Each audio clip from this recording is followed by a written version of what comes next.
We just heard the news that there seems to be a big meeting on Friday in Alaska, very interesting, between President Putin and President Trump.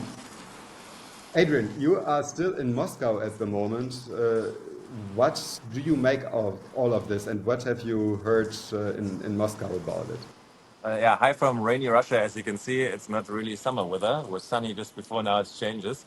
And yeah, it came as a big surprise to me, to many people here, that Alaska was suddenly announced. I didn't see that coming. Many others didn't see it coming. I mean, we speculated a lot about Istanbul, where we had previous negotiations on a lower level. Saudi Arabia was on the list, as well as the United Arab Emirates. But now, US soil. That announcement was a surprise, but what was more surprising almost to me was the announcement by the Russians. They basically said, well, it's kind of a natural decision to meet in Alaska because our nations are so close to each other, and Alaska is super close to Russia as well. Sometimes we forget this, right? We Yeah. look always at the map with the Atlantic and Europe in the middle, but Yeah. they're actually The very Russians even close. said we are neighboring countries, and if you look at the map, that's actually there's just some water in between. Yeah. But yeah, So so the biggest surprise in my eyes was the announcement by the Russians that this meeting will be followed by a further meeting on Russian soil by both presidents. They didn't okay. specify the date, but they said there was already an invitation given to Donald Trump, and this is likely to happen. And this might be an indication that we might not see a big deal or an agreement in Alaska, but that could rather be once again a part of a longer peace process, a part of longer negotiations, and then the next round of talks might be happening in Russia. So I think it could be yet another sign that we have to lower our expectations, that the big final deal everybody's talking about and hoping for is not as close as many or some think it is. I mean, of course, it sounds big because if I if I see it correctly, it's the first time since the beginning of the full-scale invasion that the American president will meet the Russian president. I think the last meeting was between Biden and Putin in 2021 or something It before certainly the is a big thing. I full-scale mean, and invasion. So it's a big thing, but I agree with you. I don't think the expectations should be too high, especially also at the moment sounds like Ukraine is completely left out of this meeting, right? totally, totally. And we also mustn't forget it's quite a big surprise that it's happening now. I mean, a few days ago, after Witkoff came here for the fifth time and there was no result, nobody saw that coming. Actually, it was an indication that the relationship between the US and Russia are getting colder and colder. Now, the meeting finally, and there's a lot of speculation here why Putin agreed to it now. I mean, on the one hand, people are arguing he's still not interested at all in reaching any settlement. He still wants to achieve his war targets, as he has mentioned many, many times, including getting full control of the four regions in eastern Ukraine that everybody is talking about. But on the other hand, maybe he also wants to reach a conclusion. Others argue kind of he has to offer Trump something, some sort of deal, not only because of the US pressure, but also possibly because of the pressure from his strongest allies, from China and India. They are not Very interested in good an point. escalation of the trade war. And there is lots of talk here about the possibility that they are also pressuring Putin to reach some sort of agreement to end the war and to not have a global world war escalating with more and more tariffs. Very, very good point, because we almost forgot about it. There was this big deadline announced by Trump yesterday, no, about tariffs also on countries that still buy Russian oil. So they are definitely not happy about all of this. So yeah, now maybe this was a good way out for Putin and for Trump to kind of lay aside this whole deadline issue and focus basically on the media attention on another big thing.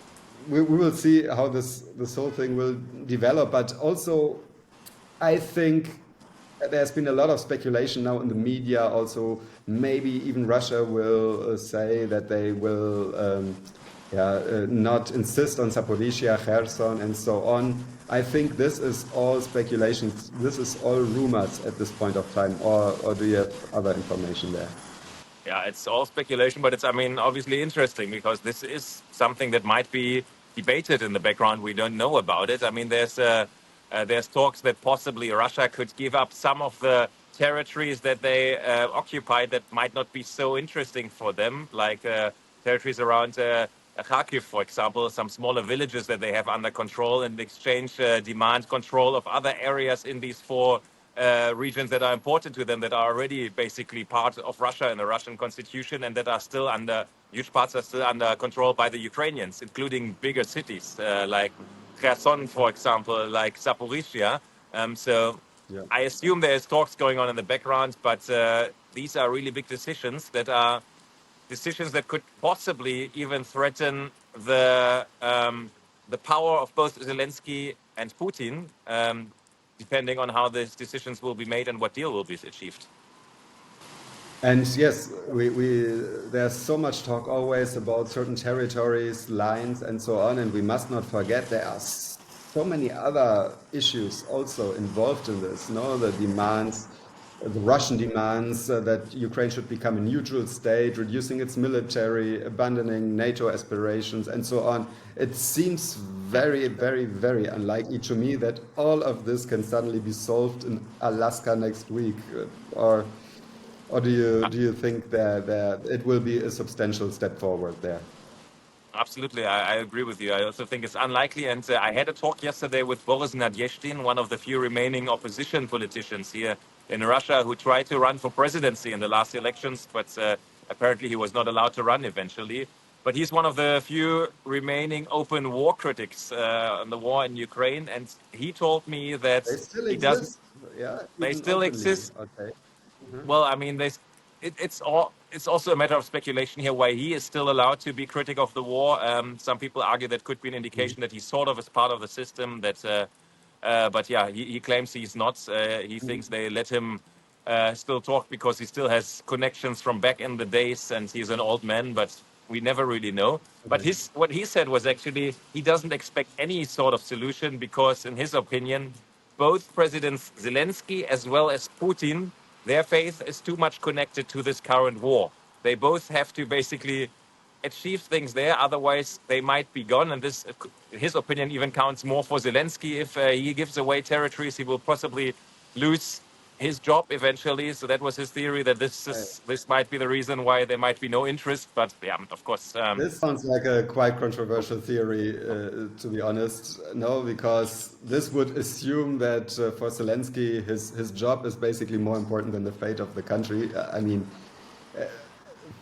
we've been so much in Ukraine. I think everybody, including the president, would be very, very happy to end this war as soon as possible.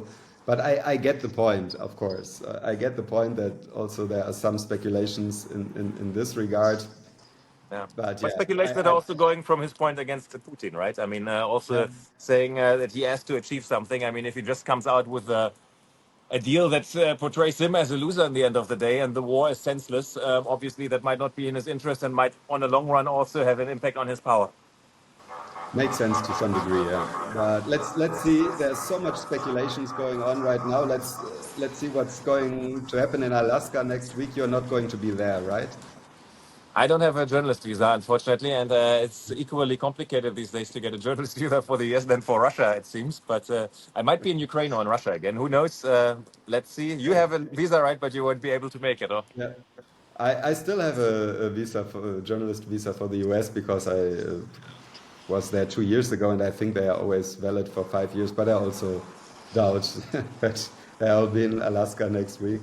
But yeah, we will follow the development from far away somewhere, or you maybe even from quite close, at least from an affected country in Ukraine. Let's just see where we are. We will definitely talk very, very soon about it, and also about so many other topics that are at the moment very, very important, like the escalation in Gaza. Once again, it's crazy to speak about another escalation there, but it seems like it. And of course, also now the reactions from Germany regarding, the exports of weapons or the reduction of the weapon exports. Let's see what's going to happen. It's in the middle of the summer, but still quite busy on an international level, it seems. We'll definitely talk quite soon. Doesn't really seem like summer in Moscow, though, to be honest. Not yet, but might Yes. change again. Who knows? It's constantly changing here, but yeah, let's see. Jan, we stay in touch. Okay. See you Cheers, soon. bye bye.